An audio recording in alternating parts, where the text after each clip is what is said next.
एक second. Class 8 page number 14 exercise 2। उसके बाद देखिए पेज नंबर 27 में कहता है क्या, देखिए सजातीय आवेश एक दूसरे को डैश डैश करते हैं। तो सजातीय आवेश एक दूसरे को क्या करते हैं, इसका फिर आइए अब एक दूसरे को अब स्टार्ट कीजिए।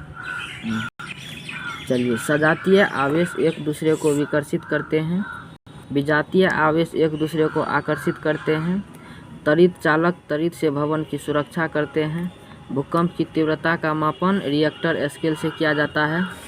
उसके बाद अब 2 नंबर देखिए क्वेश्चन क्या कहता है, सर्दियों में स्वेटर उतारते समय चिट चिट की आवाज़ होती है, ऐसा क्यों। देखिए अब इसका उत्तर है कि सर्दियों में स्वेटर उतारते समय चिट चिट की आवाज़ होती है क्योंकि हम जानते हैं कि रगड़ से क्या होता है, आवेश उत्पन्न होता है और इस आवेश के कारण चिट चिट की आवाज़ होती है।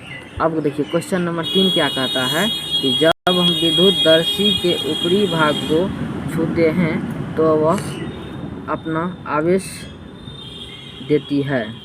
अब देखिए इसका उत्तर है कि कोई व्यक्ति आवेशित है या नहीं है, इसकी जांच करने के लिए एक युक्ति का प्रयोग किया जाता है जिसे विद्युतदर्शी कहते हैं।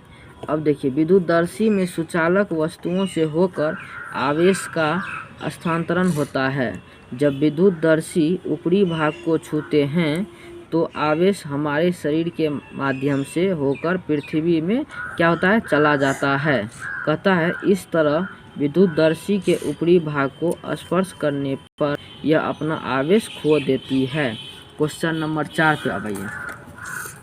क्वेश्चन नंबर 4 कहता है कि भूकंप मापी का चित्र बनाकर उसके मापन विधि को लिखिए। अब देखिए कहता है कि भूकंप की तरंगों की तीव्रता मापने का एक गणितीय पैमाना है। किसी भूकंप के समय भूमि के कंपन के अधिकतम आयाम और किसी यादृच्छिक छोटे आयाम के अनुपात के लघुगणक को रिएक्टर पैमाने कहते हैं। अब देखिए जिसमें कहता है जिसमें भूकंप की तीव्रता मापा जाता है। क्वेश्चन नंबर 5 में देखिए क्या कहता है, त्वरित तथा भूकंप से अपनी सुरक्षा के उपायों का वर्णन कीजिए। कहता है त्वरित से सुरक्षा का उपाय। अब त्वरित की सुरक्षा का उपाय कौन कौन है, तो देखिए कहता है त्वरित झंझा अथवा तूफान के समय खुला स्थान सुरक्षित नहीं होता है। किसी घर अथवा छत के अंदर की जगह ही सुरक्षित स्थान है। अब देखिए कहता है यदि आप किसी बस कार आदि में यात्रा कर रहे हो तो उसकी खिड़कियां दरवाजे आदि बंद कर उसके अंदर रहना ही सुरक्षित है। नंबर 4 में कहता है कि बिजली अथवा टेलीफोन के तारे या खंभों से दूरी बनाए रखना चाहिए। आप जानते हैं कि त्वरित एक विद्युत विसर्जन है। अब इसका है उपाय नंबर 5 कि किसी भी बिजली से चलने वाले उपकरणों के प्रयोग से बचना चाहिए। अधिक सुरक्षा हेतु टीवी, कंप्यूटर आदि के पलंगों को निकाल देना चाहिए, बेहतर होगा। अब देखिए कहता है झंझा के समय नदी, तालाब आदि में स्नान करना खतरनाक हो सकता है। अब देखिए 7 नंबर है इसका उपाय कि वातावरण शांत होने पर ही सुरक्षित स्थान से बाहर आना चाहिए।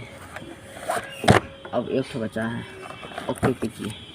भूकंप से सुरक्षा का क्या है उपाय, भूकंप से सुरक्षा का उपाय क्या क्या है, तो 1 नंबर में इसका उपाय है कि किसी मजबूत चौकी अथवा पलंग के नीचे झटकों के रुकने तक छिपे रहिए। नंबर 2 उपाय इसका, संभव हो तो अपने सर से ऊपर तकिया आदि जैसी चीज़ें रख लीजिए तथा घर के कोने में खड़े हो जाइए। सुरक्षा नंबर 3, भारी वस्तुओं से दूर हटकर रहने का प्रयास कीजिए ताकि वे वस्तुएं आपके ऊपर न गिरे। सुरक्षा नंबर 4, भवनों, बिजली के तारों और वृक्षों से दूर खुले स्थान में लेट जाइए।